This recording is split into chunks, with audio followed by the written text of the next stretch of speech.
So let's start off with some numbers in the practice of medicine. You already understand what some numbers mean. So when we start off with 98.6, does that mean you have a fever?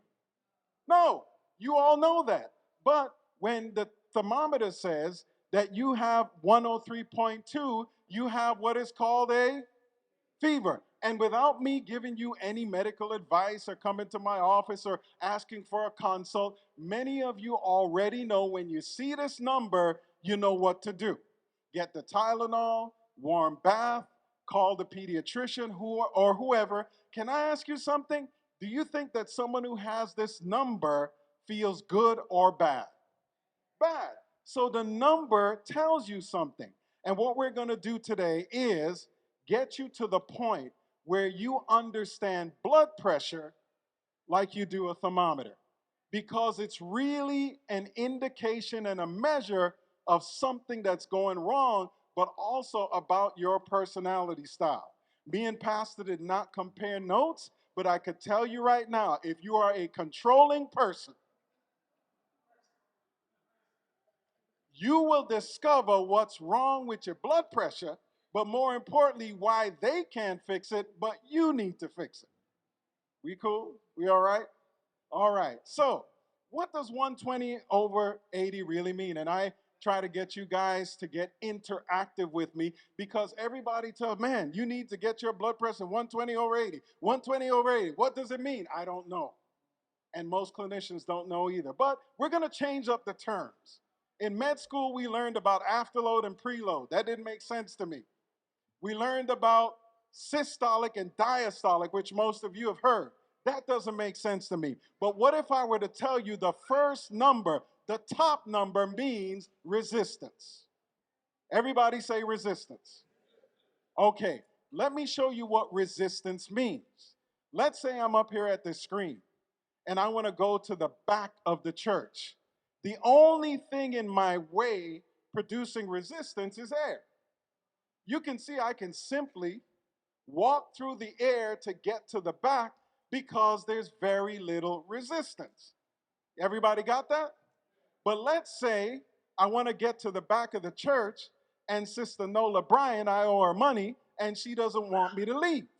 She's going to put up some resistance to stop me from getting to the back. But let's say that I'm stronger than Sister Nola Bryan, and she's pulling on all the saints of the church.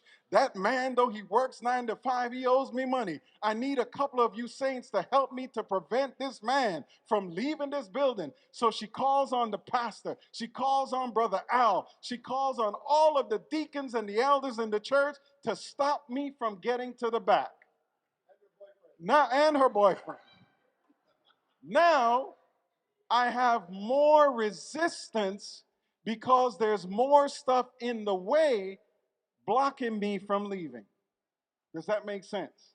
So when you have more things in the way blocking you from moving, that's more resistance. So the top number, what does it represent? Resistance. The bottom number represents volume. Everybody say volume. And it's as simple as this. Let's say I want to pick up a bottle of water. That's a little bit of volume to move. Let's say it's a bucket of water. That's a lot more volume to move. The bottom number tells you how much fluid are you moving through your body. Does everybody get that? If I have more fluid to move, that bottom number gets higher. If I have less fluid to move, the bottom number gets lower. Does that make sense? So blood pressure really means what is my resistance over my volume? What is blocking my blood from moving, and how much volume do I have to move? Resistance over volume. So what's the top number? What's the bottom number? Volume. Okay, now let's put this to disease. Let's go through some anatomy. What is the highest, the most top part of your head, whether you're bald, wearing a wig, or a receding hairline? It's called your head, right? The top part of your body is called your head, correct? The bottom part of your body is called your feet. Does everybody get that? What's the top part of your body anatomically? What's the bottom part of your body called?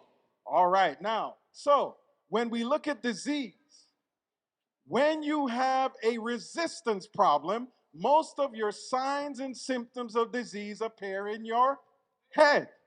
Headache, blurry vision, ringing in the ears, nasal drainage, mouth moving abnormally, weird sensations. When you have a problem with resistance, which is the top part of the blood pressure number, most of your signs and symptoms appear where? In your head.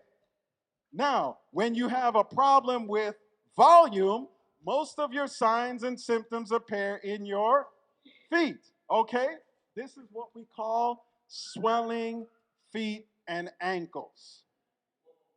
So the top part of your body is called the head. The bottom part of your body is called, if I have a problem with the resistance, where do the signs and symptoms appear? If I have a problem with volume, where do the signs and symptoms appear? I think you've got it. Now, there's a middle part of your body called the heart. All right?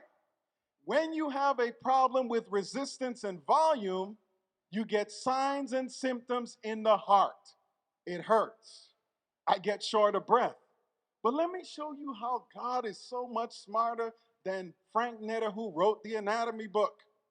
When you have problems with the heart, the way you know which blood pressure number you have a problem with is if you have head symptoms and heart symptoms.